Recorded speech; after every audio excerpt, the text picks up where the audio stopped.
Hello, Aquarius. I'm Poetic Heretic, and this is your July 2021 astrology forecast, where we examine the most significant astrological developments of the month and interpret them for your sign. As always, these videos will be most accurate for your rising sign, but you may also use them for your sun and or moon sign if you so desire. All dates and times in this video are Eastern Daylight Time. Adjust your time zone accordingly. July wastes no time introducing us to its dynamic developments when on the first of the month we have a powerful Mars-Saturn opposition. This manifests as an event involving action, motivation, anger, or desire, as well as authority, obstacles, limitation, or reality, where someone or something challenges you in the area of your major relationships and or you personally, forcing you to make a decision that ends up affecting your communication, short distance travel, or what is familiar to you, your career or public image, how you spend time alone, illness, or your enemies, and or you personally. Generally, a Mars-Saturn opposition is one of the most challenging aspects we ever have to deal with, where there is tension either between two opposing parties or two different areas of life. One of these, represented by Mars, wants to push forward, while the other, represented by Saturn, wants to put on the brakes. We should not assume this spells total disaster, for while the event itself may be very stressful or difficult, it often results in necessary changes. There are, however, a couple curious details to this Mars-Saturn opposition that makes it unique. First of all, Venus is with Mars applying to an opposition with Saturn also. More on this in a minute. Second of all, notice the moon is in soft aspect to both Venus and Mars as well as Saturn.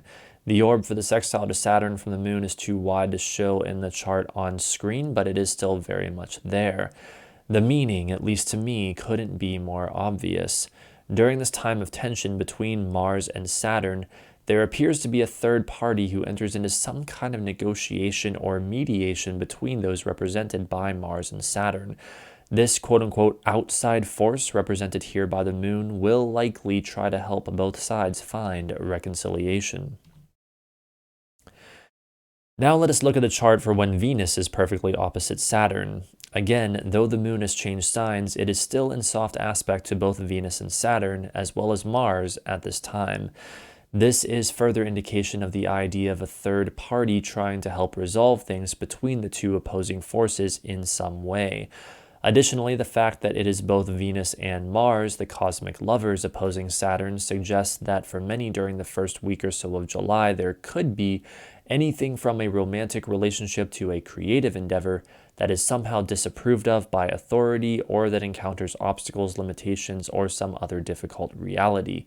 It is much like the classic story of two people wanting to be together in love, but someone or something won't let them, though it will of course not manifest this way for everyone.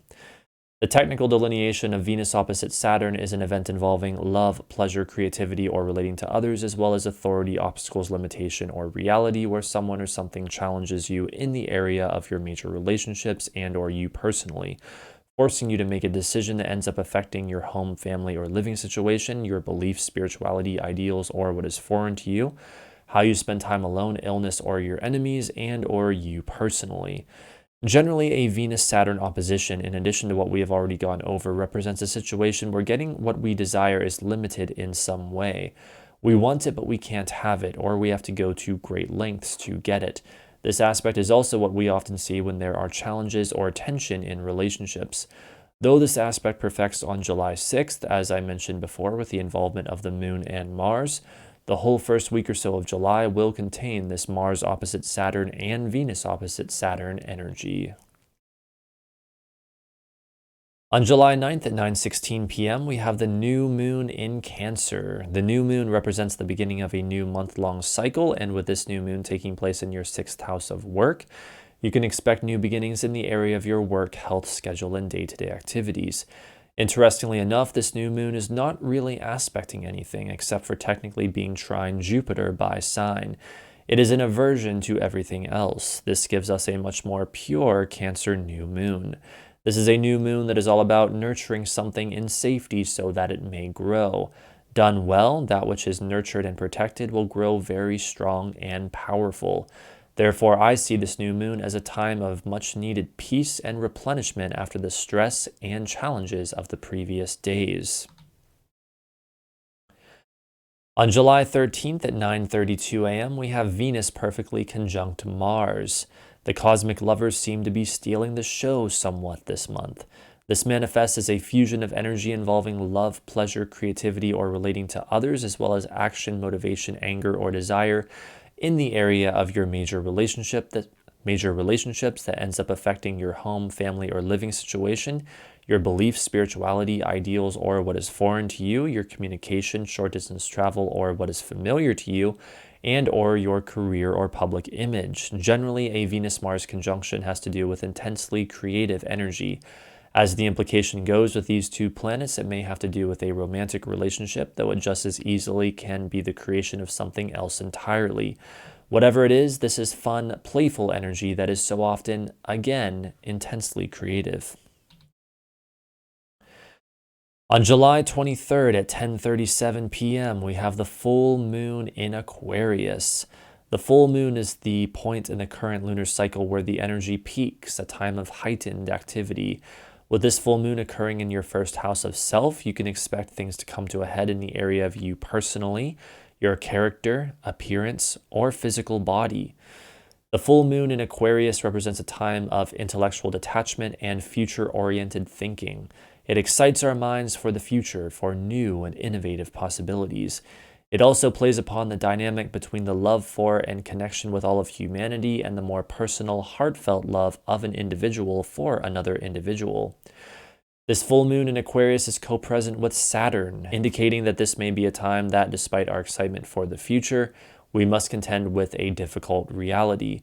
Additionally, Venus has just opposed Jupiter the previous day, indicating that this is also a time where our wants or desires may conflict with our worldview, knowledge, or beliefs.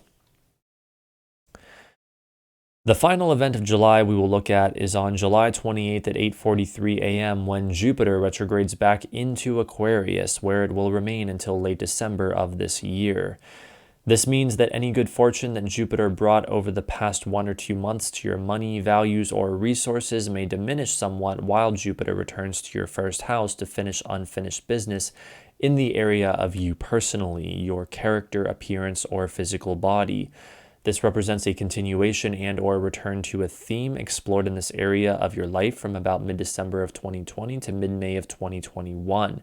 The stretch of time that Jupiter remains back in Aquarius, again from late July through late December of this year, will be the last time Jupiter is in Aquarius this cycle, meaning that by December its work there will be finished, as will the particular theme or activity it represented for you.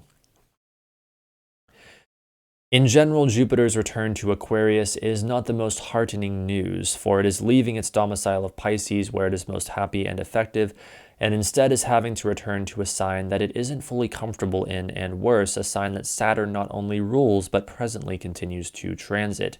We will see this individually and collectively as the overall optimism levels drop somewhat in the coming months. However, the good news is that at the end of the year, when Jupiter returns to Pisces, there will again be a significant shift in the energy much towards the positive, as we have seen over the past 1 or 2 months, and we will all benefit from it.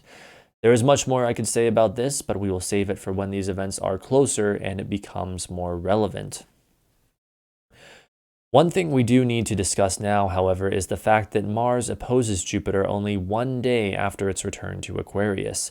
Almost immediately following this, Mars also changes signs by entering Virgo a mere 5 hours later. These events are connected. They are a clear indicator of a very powerful shift in the energy around the end of July. Mars opposite Jupiter represents an event involving action, motivation, anger, or desire, as well as expansion of your worldview, growth, knowledge, or belief systems where someone or something challenges you in the area of your major relationships and or you personally, forcing you to make a decision that ends up affecting your communication, short distance travel, or what is familiar to you, your career or public image, your friends or social group, and or your money, values, or resources. Generally, a Mars-Jupiter opposition indicates that our actions are not in alignment with our beliefs, that we may feel motivated to act in a way that challenges our worldview or morals. It can also represent two people who are at odds, one of them playing the role of Mars and the other playing the role of Jupiter. In such a scenario, the former would likely be hot-headed, angry, and impulsive, while the latter would be philosophically driven and focused on the big picture. July is a dynamic month. Its energy is loud and powerful. It begins with harsh and challenging aspects with both Mars and Venus opposing Saturn, then calms down and becomes somewhat more serene and playful with the Cancer new moon and the Venus-Mars conjunction. Our hopes for the future are stimulated in the mid-late part of the month with the Aquarius full moon. But as Jupiter retrogrades back into Aquarius on the 28th, we realize that there is more work to be done before we can move forward with the bounty and blessings of Jupiter in Pisces. Work hard, play hard, and be brave, for like the sign of Leo into which the sun ingresses every July, this July is especially loud and powerful. That concludes your July 2021 astrology forecast. If you enjoyed this video, please give it a like and subscribe to my channel if you have not already for more content like this. Have a fun month of July, and thank you so much for watching.